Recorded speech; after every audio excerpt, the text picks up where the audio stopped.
नमस्ते। आज हम एक एआई फर्म फ्रैक्टल एनालिटिक्स पर एक एनालिस्ट की रिपोर्ट को समझने की कोशिश करेंगे। उनका मानना है कि ये स्टॉक अपने मौजूदा भाव से करीब-करीब 50% ऊपर जा सकता है। तो चलिए इस दावे के पीछे के तर्कों को अच्छे से समझते हैं। तो चलिए सीधे मुद्दे पर ही आते हैं। एनालिस्ट रिपोर्ट की हेडलाइन ही देखिए, मतलब ध्यान खींचने के लिए काफी है। नई लिस्ट हुई एआई स्टॉक को अभी खरीदे 49% के अपसाइड के लिए। अब ये वाकई में एक बहुत बड़ा दावा है। 49%, 49%। सोचिए, यह सिर्फ एक नंबर नहीं है, यही तो इस पूरी रिपोर्ट का बेस है। एनालिस्ट्स का मानना है कि इस स्टॉक में मतलब मौजूदा कीमत से लगभग आधा ऊपर जाने का पोटेंशियल है। तो सवाल तो उठता ही है कि इतना बड़ा दावा आखिर किस बेसिस पर किया जा रहा है? इस बोल्ड प्रिडिक्शन के पीछे की वजह क्या है? चलिए इस पूरी पड़ताल में इसी सवाल का जवाब ढूंढते हैं। तो इस एनालिसिस को समझने के लिए सबसे पहले उस कंपनी को जानना जरूरी है जो इसके सेंटर में है, फ्रैक्टल एनालिटिक्स। आखिर ये कंपनी है कौन? देखिए, फ्रैक्टल एनालिटिक्स एक ग्लोबल एंटरप्राइज एआई और एनालिटिक्स फर्म है जो साल 2000 में शुरू हुई थी।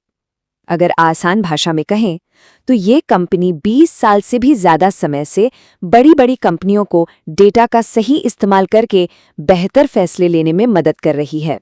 कंपनी की जर्नी भी काफी दिलचस्प रही है। साल 2000 में इसकी शुरुआत हुई, फिर कंपनी ने धीरे धीरे खुद को स्थापित किया। हाल ही में फरवरी 2026 में अपना आईपीओ भी लॉन्च किया और अब ये एक बड़े एनालिस्ट की बाय रेटिंग के साथ इन्वेस्टर्स का ध्यान अपनी ओर खींच रही है। अब देखिए, जो बात सच में काफी दिलचस्प है वो है इनके क्लाइंट्स की list. Citi, Costco, Nestle, Philips, ये सब अपने अपने फील्ड के बहुत बड़े नाम हैं, दिग्गज हैं। और ये बात फ्रैक्टल की क्रेडिबिलिटी और मार्केट में उसकी पकड़ को साफ साफ दिखाती है। ठीक है, तो चलिए अब इस विश्लेषण के सबसे जरूरी हिस्से पर आते हैं।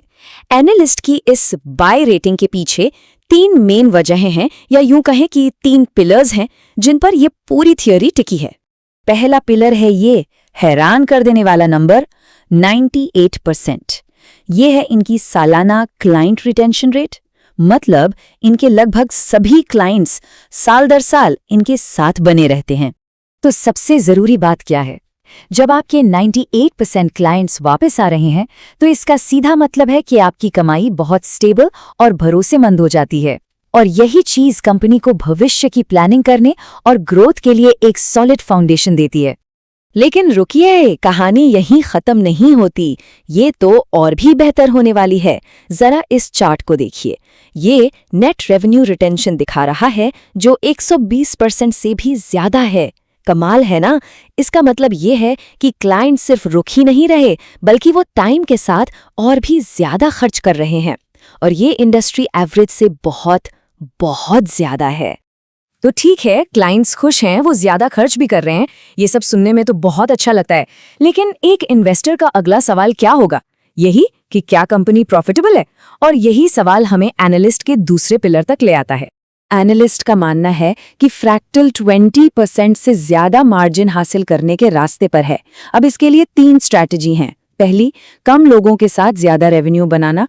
दूसरी, ESOP यानी एम्प्लॉय स्टॉक ऑप्शन की लागत को कम करना। और तीसरी, अपने हाई मार्जिन वाले SaaS प्रोडक्ट्स की बिक्री को बढ़ाना। और अब आता है तीसरा पिलर, यह है कंपनी की स्ट्रेटेजिक पोजीशनिंग। ये डोनट चार्ट देखिए, ये शानदार तरीके से दिखाता है कि फ्रैक्टल का 50% से ज्यादा revenue health care, life sciences और कंज्यूमर गुड्स जैसे तेजी से बढ़ रहे सेक्टर से आता है। मतलब एआई अडॉप्शन की जो लहर चल रही है, ये कंपनी ठीक उसकी चोटी पर बैठी है। तो अब जब हमने स्ट्रैटेजी समझ ली है, तो चलिए फटाफट कंपनी की फाइनेंशियल हेल्थ पर भी एक नजर डाल लेते हैं। ये टेबल 30 सितंबर 2025 तक के मेन नंबर्स दिखा रही है। जैसा कि हम देख सकते हैं, लगभग 1600 करोड़ रुपए की टोटल इनकम पर कंपनी ने करीब 71 करोड़ रुपए का प्रॉफिट कमाया। और अगर बैलेंस शीट पे नजर डाले तो टोटल एसेट्स करीब 2965 करोड़ के हैं और टोटल उधार सिर्फ 274 करोड़ का। मतलब कंपनी की फाइनेंशियल पोजीशन काफी कंफर्टेबल दिख रही है। तो इन सभी पॉइंट्स को एक साथ जोड़कर देखें तो एनालिस्ट का फाइनल टेक क्या है, और ये सब हमें उस शुरुआती 49% वाले नंबर तक कैसे पहुंचाता है? ये स्लाइड शायद इन्वेस्टमेंट के सबसे जरूरी तर्क को दिखाती है। आसान शब्दों में, मार्केट अभी कंपनी को उसकी फ्यूचर कमाई के हिसाब से लगभग 15 गुना पर वैल्यू कर रहा है।